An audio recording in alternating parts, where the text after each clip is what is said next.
Incentives for power. So more effective long-term incentives for behavioral populations. Incentives for power. Allowing a kid to be a leader of an activity. So if power is the need that needs to be met, let's reinforce them with a positive opportunity for leadership.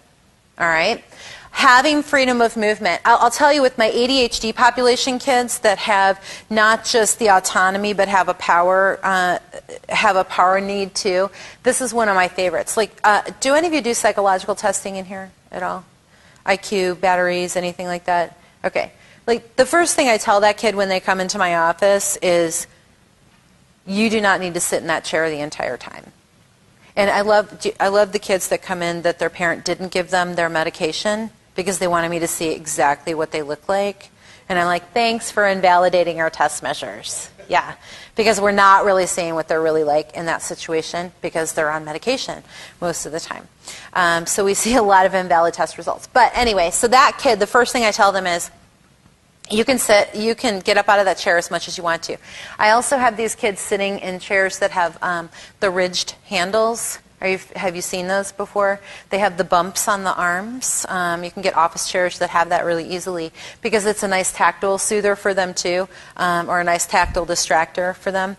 I tell them you don't have to sit there. You can get up, you can move around as much as you want to. The only rule I have is that you can't touch my laptop because it has people's personal information on it.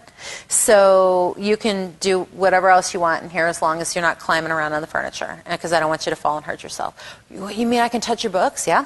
Come back here, touch the. I can go in your desk? Sure. Go in my desk. I don't have anything to hide from you. No big deal. You can get up. As soon as you tell a kid that they can get up, what do? Sit.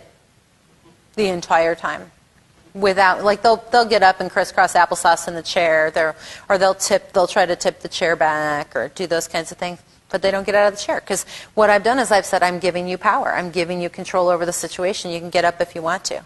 It's not about me exerting my control over you. Sometimes just telling kids that they can get up and move is a powerful incentive for them to stay. Being in charge of a task or in charge of a peer group. How many of you do group activities with peer leadership? Do any of you do those sorts of things? Great tool for your preschool, actually.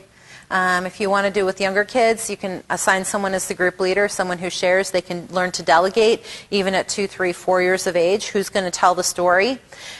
Being called on first to answer a question. Be really careful, though, that they have shown you they know the answer. You don't just want to call on them first and say, hey, it's your turn to answer the question. I didn't raise my hand to tell you that I knew what the answer was, and now I'm embarrassed, and I'm really ticked off at you, and you've made me look like an idiot in front of all of my friends. So it's important that we're recognizing that. Being allowed to make decisions that have a direct impact on the milieu. Deciding what game you're going to play. Deciding what your free time activity is, deciding what the group activity topic is going to be. Those are all things that give a sense of positive power to kids that lack that sense of positive power.